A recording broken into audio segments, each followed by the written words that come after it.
시청자 여러분 안녕하십니까? VOA 뉴스투데이 시작합니다.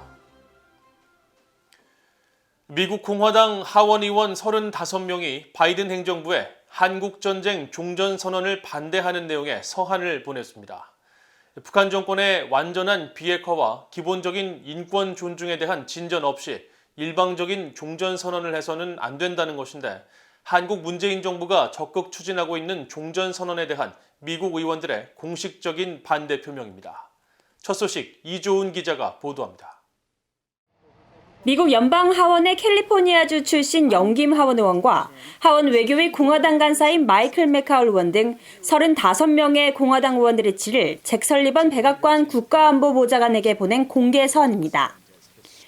의원들은 서한에서 한국전쟁 종전선언은 평화 증진보다 한반도 안보를 심각히 훼손하고 불안정을 야기할 것이라는 데 상당히 우려된다고 지적했습니다.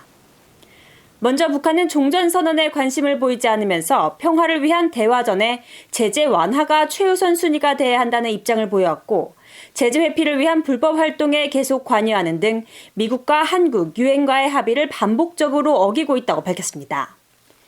이어 시기상조의 평화협정은 북한이 주한미군 철수를 요구할 구실을 줄 것이며, 북한의 완전한 비핵화 전에 주한미군 철수를 고려할 문을 열어주는 것은 미국 국가안보의 재앙적인 결과를 초래하고 통합 억지력을 훼손하며 수천만의 미국과 한국, 일본인의 생명을 위험에 빠뜨릴 것이라고 주장했습니다. 의원들은 그러면서 적대행위 종식을 선언하는 건 북한이 핵무기고를 제거하고 인권 기록에 대한 검증 가능한 개선을 보여준 뒤 포괄적이고 장기적인 대북 대화의 정점에서 이뤄져야 한다고 지적하면서 불확실한 결말과 전략으로 대화를 개시하려는 시도로 제공돼선 안 된다고 경고했습니다. 또 북한이 잠재적인 완전한 비핵화 약속을 충실히 이행하고 불법 활동을 중단하며 인권 기록을 개선할 것이라고 신뢰할 수 있어야 한다고 강조했습니다. 그러면서 이런 조건들이 선결될 때까지 바이든 행정부는 적대행위 종식 선언 요구를 거부할 것을 촉구했습니다. 한국계인 영김 의원이 주도한 이 서한에는 하원 외교위 공화당 간사인 마이클 맥카울 의원을 비롯해 공화당 중진인 크리스 스미스 의원, 스티브 차봇 의원, 그리고 캘리포니아주의 또 다른 한국계 의원인 미셸 실틸 의원 등이 서명했습니다. 서한은 토니 블링컨 국무장관과 성김 대북 특별대표 앞으로도 발송됐습니다. 이번 서한은 최근 한국의 문재인 정부가 종전선언을 적극 추진하면서 바이든 행정부와 계속 논의를 벌이는 가운데 보내진 것으로, 미국 의원들이 공개적으로 반대 목소리를 낸 건 이번이 처음입니다. 반면에 앞서 민주당 내 일부 진보 성향 하원 의원들은 바이든 행정부 들어 북한과의 종전선언을 촉구하며 공개 서한을 보냈었습니다. 하원 외교위 아태 소위원장인 민주당 아미베라 의원은 그러나 최근 VOA와의 인터뷰에서 종전선언은 북한의 구체적 비핵화 조치가 연계돼야 한다는 것이 의회 내 전반적인 인식이라고 밝힌 바 있습니다. But can we start laying down the framework? So, I wouldn't jump straight to peace treaty. I would start laying out those measures that allow us to move forward. And again, I think the Biden administration is taking a careful, measured approach. Any declaration like that has to be part of a longer, broader conversation and so forth. 북한의 비핵화와 연계하지 않은 한국전쟁 종전선언에 대한 의회 내 반대 입장은 전임 도널드 트럼프 행정부 시절부터 소수 진보 세력을 제외하곤 민주당 주류 세력과 공화당 사이에 지속적으로 이어져 온 초당적인 입장입니다. VOA 뉴스 이조은입니다. 미국 공화당 하원 의원들이 바이든 행정부에 한국 문재인 정부가 적극 추진하고 있는 한국전쟁 종전선언에 반대하는 내용의 서한을 보낸 것과 관련해 미국 국무부는 북한의 대화 복귀를 거듭 촉구했습니다. 국무부 대변인실 관계자는 8일 공화당 의원들의 서한과 관련된 VOA의 논평 요청에 우리의 정책은 변하지 않았다면서 미국은 북한과의 대화와 외교를 통해 한반도의 항구적 평화를 이루기 위해 여전히 전념하고 있다고 밝혔습니다.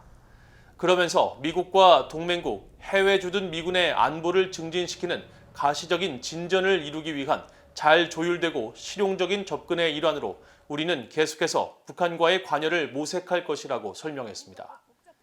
아울러 미국은 북한을 향해 어떤 적대적 의도도 품지 않고 있다고 거듭 강조하면서 우리는 전제 조건 없이 만날 준비가 돼 있다고 밝히고, 미국은 북한이 우리의 접촉에 긍정적으로 반응하기를 희망하며 미국 정부는 한국, 일본, 그리고 다른 동맹, 파트너들과 함께 북한과 관여할 수 있는 최선의 방법을 놓고 긴밀히 협의하고 있다고 말했습니다. 미국 정부가 처음으로 개최하는 민주주의 정상회의가 개막을 앞둔 가운데 미국 정부는 민주주의와 관련된 다양한 문제들을 논의하는 사전 행사들을 개최했습니다. 정치범 강제 수용과 언론 자유 등의 문제에 대한 우려와 함께 이에 대한 대책 마련을 촉구하는 목소리가 나왔습니다. 함지하 기자가 취재했습니다. 민주주의 정상회의를 하루 앞둔 8일, 미국 정부는 0일차 행사, 즉 본회의에 앞선 사전 행사들을 진행했습니다. 사전 행사들은 언론의 자유와 여성 권익 신장, 정치범 문제 등 전 세계 민주주의와 직간접적으로 연관된 사안들을 놓고 비대면 화상 토론을 하는 방식으로 진행됐으며 미국 등 각국 장관들과 민간기구 관계자 등이 이끌었습니다. 첫 행사는 미국과 네덜란드가 공동으로 주관한 미디어 자유와 지속 가능성 토론회입니다. 토니 블링컨 미국 국무장관은 기조연설을 통해 전 세계의 언론 자유를 지지한다면서 목소리를 높였습니다. So I want to make crystal clear. The United States will continue to stand up for the brave and necessary work of journalists around the world. And I look forward to hearing the commitments other governments will make in the summit, not only to ensure justice for past attacks and to prevent future attacks, but also to shore up the vibrant, independent press our democracies depend on for years to come. 오후에 진행된 정치범들의 목소리라는 제목의 토론회에서는 중국과 벨라루스, 니카라과 등 정부에 의해 강제로 정치범 수용소로 보내진 수감자 가족들이 참석해 국제사회의 관심을 촉구했습니다. I call on China to free Akbar and all the innocent people in its concentration, forced labor camps and prisons. 9일부터 이틀간 열리는 민주주의 정상회의는 110개국에서 정부와 시민사회 지도자들이 참석해 민주주의 강화와 권위주의 배격, 부패와의 싸움 문제 등을 토의합니다. 첫날인 9일 오전에는 조 바이든 미국 대통령의 연설에 이어 각국 정상들의 비공개 회의가 예정돼 있으며 오후에는 블링컨 국무장관 등이 주재하는 민주주의 관련 토론회가 계획돼 있습니다. 또 이튿날인 10일에도 각국 정상들의 연설이 이어지고 언론 자유와 전체주의 정권에 대응한 민주주의 강화, 선거 등 민주적 제도, 기술 등을 주제로 한 다양한 토론회가 이날 열릴 예정입니다. 이번 정상회의는 전 세계 국가들의 민주주의 회복을 위한 바이든 행정부의 의지가 반영됐다는 평가가 나옵니다. 앞서 우즈라제야 국무부 안전민주주의 인권 담당 차관은 이번 정상회의 개최 배경을 설명하면서 전 세계 민주주의 국가들이 이전에 볼 수 없는 위협과 민주주의 후퇴 문제에 직면했다고 지적했습니다. 뷰이 뉴스 함지아입니다.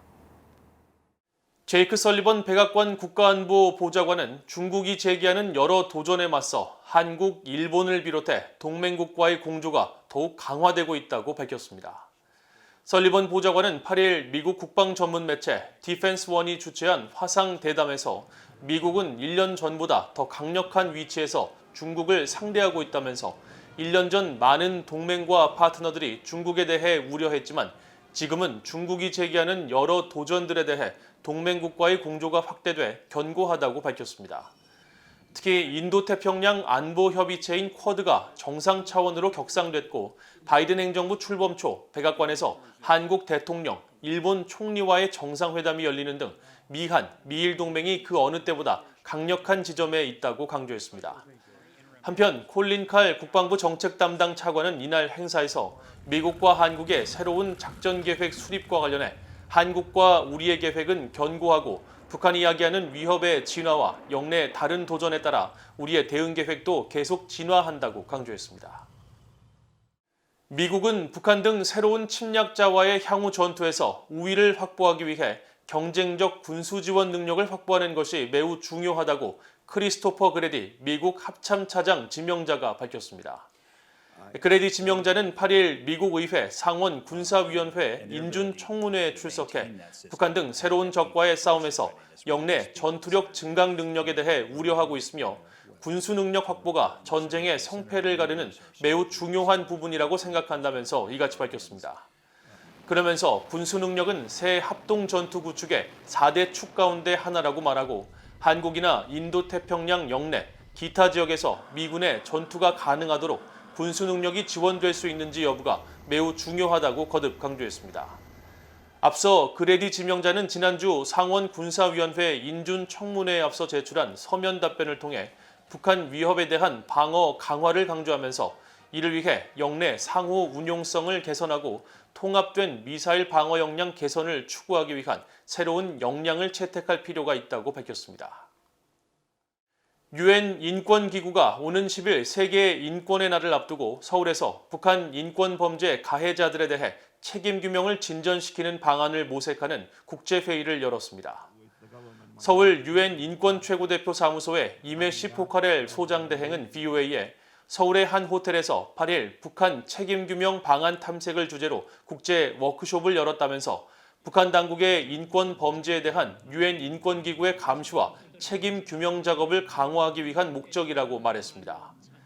비공개로 진행된 이날 회의에서는 지난해 한국 귀한 국군 포로들이 김정은 국무위원장 등 북한 정권을 상대로 낸 손해배상 소송에서 승소를 이끌어낸 엄태섭 변호사를 비롯해 역시 김 위원장을 상대로 일본에서 제1 한인 북송 피해자들이 제기한 손해배상 소송을 공동 담당했던 후쿠다 겐지 변호사와 피해자들, 토마스 오에아 퀸타나 유엔 북한 인권 특별 보고관 등 전문가들이 직접 또는 화상으로 참석해 서로의 경험을 공유했습니다. 포카렐 소장대행은 유엔 인권이사회가 올해 채택한 북한 인권 결의는 서울 사무소의 북한 인권 피해자와 가족, 시민사회단체, 정부를 포함한 다른 이해 당사자들과의 협의를 통해 북한 내 인권 범죄에 대한 책임 규명 방안을 마련할 것을 의무화했다며 내년에 추가 워크숍과 북한 당국의 책임 규명을 설명하는 방안도 추진하고 있다고 밝혔습니다. 이상으로 VOA 뉴스투데이를 모두 마칩니다. 시청해주신 여러분 고맙습니다.